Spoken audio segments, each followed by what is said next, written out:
ਗੋਲਾ ਮਾਰਿਆ ਨੇ ਤੇ ਨਾਲ ਛੋਟਾ ਫਾਇਰ ਕੀਤਾ ਨੇ ਤੇ ਬੱਚਾ ਬਈ ਤੂੰ ਸਾਨੂੰ ਸ਼ਹੀਦ ਹੋ ਗਿਆ। बहुत जुल्म हो गया बड़ा बच्चा मेरी बाडी मुड़ी कह देनो। ਸਾਡੇ ਨਾਲ ਮੌਜੂਦ ਨੇ ਉਹ ਚੱਚਾ ਜਿਨ੍ਹਾਂ ਨੇ ਬੇਟੇ ਦੀ ਕੱਲ ਸ਼ਹਾਦਤ ਹੋਈ ਹੈ ਔਰ ਇੰਡੀਅਨ ਸਫਾਕ ਆਰਮੀ ਨੇ ਉਹਨਾਂ ਦੀ ਸ਼ਹੀਦ ਕੀਤਾ। ਹਮਜ਼ਾ ਯੂਸਫ ਉਹਨਾਂ ਦਾ ਨਾਂ ਹੈ ਔਰ ਮੁਹੰਮਦ ਯੂਸਫ ਸਾਡੇ ਨਾਲ ਮੌਜੂਦ ਨੇ ਮਿਹਨਤ ਕਾਸ਼ਨ ਘਰ ਨਾਲ ਅਫਸਰ ਤੱਕ ਰਹੇ ਹੋ ਬੜੇ ਹੀ ਜਨਾਬ ਮਸਲੂਕ ਲਾਲ ਫੈਮਿਲੀ ਹੈ। ਕੀ ਵਾਕਿਆ ਪੇਸ਼ ਆਇਆ ਕਿਸ ਤਰ੍ਹਾਂ ਬੱਚੇ ਸੁਣਨ ਦੀ ਸ਼ਹਾਦਤ ਹੋਈ ਹੈ? ਸਰ ਇੱਥੋਂ ਗਿਆ ਬੱਚਾ ਬੱਕਰੀ ਲੋਂਦਾ ਤੇ ਉਹ ਵਾਪਸ ਹੀ ਨਹੀਂ ਥੱਲੇ ਗਿਆ ਤੇ ਇੰਡੀਆ ਨੇ ਗੋਲੀ ਮਾਰੀ ਹੈ ਤੇ ਉਹ ਉਧਰੇ ਕੋਈ ਖਬਰ ਹੀ ਨਹੀਂ کوئی خبر ہی نہیں نہ واپسی نہیں نہ پتہ کدھر گیا۔ ਜਿਹੜੀ ਧਮਾਕੇ ਦੀ ਆਵਾਜ਼ ਆਈ ਉਹ ਤੁਸੀਂ ਸੁਣੀ ਹੈ ਜਾਂ ਬਾਕੀ ਲੋਕਾਂ? نہیں میں چڑھوئی سا میں نہیں ਤੁਸੀਂ ਚੜੋਈ گئے ਸੋ میں چڑھوئی گیا سا میں شامی آیا چڑھوئی سا ਜਿਹੜਾ ਸ਼ਾਮੀ ਆਇਓ ਰਾਤੀ ਫਾਇਰਿੰਗ ਦੀ ਆਵਾਜ਼ ਆਉਣੀ ਰਹੀ ਹੈ فائرنگ جسے شامی اس ویلے خیر پہلے کیتا نہیں اس نے کوئی نہیں کیتا پہلے کیتا نہیں تھا۔ ਤੁਸੀਂ ਕਿਸ ਤਰ੍ਹਾਂ ਪਤਾ ਚੱਲਿਆ ਵਾਲਾ ਇਹ ਬੇਟਾ ਸੁਣਾ ਸ਼ਹੀਦ ਹੋ ਗਿਆ؟ یہ پتہ چلیا بھائی دسیا نے میں گولا ماریا نے تے نال چھوٹا فائر کیتا نہیں تے بچہ بھائی تو سانو شہید ہو گیا۔ ਕਿੰਨੀ ਉਮਰ ਸੀ ਬੱਚੇ ਦੀ 22 سال ਤੇ ਉਸ ਕੱਪੜੇ ਕੀ ਜੇ ਪਾਏ ਸਨ؟ نیلے جگہ ਨੀਲੇ ਜਿਹੇ ਕੱਪੜੇ। جی ਤੁਸੀਂ ਕੰਮ ਕਿਆ ਕਰਨੇ ਹੋ ਤੇ میں ڈرائیوری کرنا ਉਹ ਵੀ ਤੁਸੀਂ ਨਾਲ کوئی ਸੀ ڈرائیوری کرنا کوئی نال ਠੀਕ جی وہ گڈی کو لتا دا گھر ہے یا تے میں گڈی نہیں تے چڑوئی لگا ਕਿਸ ਟਾਈਮ ਦਾ ਵਾਕਿਆ یہ اندازن کوئی ترے نو ٹائم ہویا ترے نو ਤੁਸੀਂ ਸ਼ਾਮੀ ਕਿਹੜਾ ਪਤਾ ਲਗਾ نہیں اتھا 4:15 بجے پتہ لگا۔ ਠੀਕ ہاں میں اتوں پھر موٹر سائیکل لینا تو نکا بیٹا دعا نال ਜਿਹੜੀ ਉਹਨਾਂ ਦੀ ਖਬਰ ਜਿਹੜੀ ਸੋਸ਼ਲ ਮੀਡੀਆ ਤੇ ਚੱਲ ਰਹੀ ਹੈ ਜਿਹੜੀ ਉਹਨਾਂ ਦੀ ਕੋਈ ਫੋਟੋ ਆ ਰਹੀ جی ਉਹ ਤੁਸੀਂ ਕੋਈ ਪਛਾਣਿਆ کوئی پچھان ہوئی چلی انہوں منہ کوئی کپڑا سٹے آ وہ میرے بچے نے پیر ہی نہیں وہ دسنے ਠੀਕ وہ یہ ہوں پاک آرمی نے ہی ہے مسئلہ وہ جڑی مدد کرن کر سکنے باقی ہوں اصل تھکا چارا۔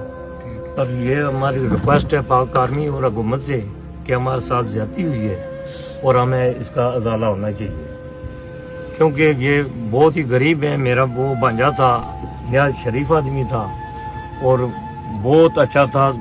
یہ تو ہمیں پتہ ہی نہیں چلا کہ وہ کیسے گیا ادھر بکری کے ساتھ نیچے گیا ہے بکری ڈھونڈنے کے لیے۔ ہماری زمین ہے یہ نیچے جو کنٹرول لائن کے ساتھ ہماری ذاتی زمین ہے۔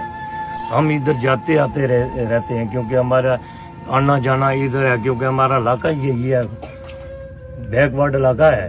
اس لیے وہ جب نظر نہیں آیا ہم نے ڈھونڈنا شروع کر دیا یہ محلے کے ادھر ہمارے وہ جوان پار انہوں نے فون کیا کہ پوچھا ادھر نہیں گیا۔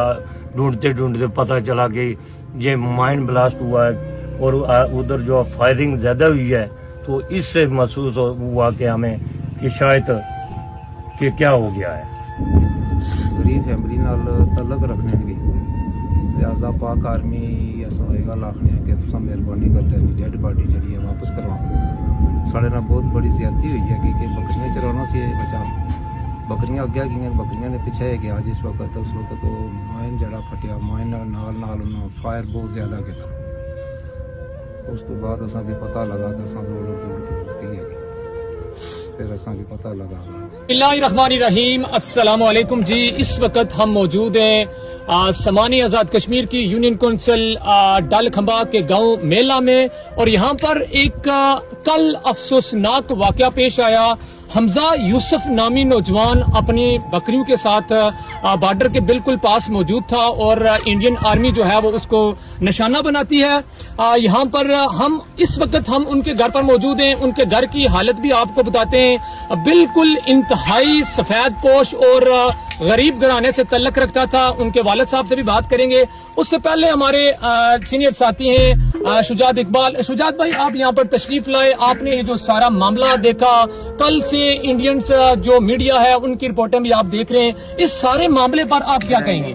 بسم اللہ الرحمن الرحیم، بہت شکریہ۔ دیکھیں کل سے میں جو انڈین میڈیا ہے نوشہرہ سیکٹر کا جو ان کی میں نے گفتگو دیکھی ہے وہ انتہائی ان کی جھوٹ اور مکار پر مبنی رپورٹنگ ہے کہ انڈین آرمی نے ایک دہشت گرد کو جو ہے مار دیا۔ حالانکہ ایک نوجوان تھا یہاں پہ وہ پڑھا لکھا تھا، محنت مزدوری کرتا تھا، گاڑی چلاتا تھا اور گاڑی چلا کے اس نے گھر کھڑی کی اور پھر وہ اپنی بکری دیکھنے چلا گیا ہے یہ نیچے ادھر آگے نالے والی سائڈ۔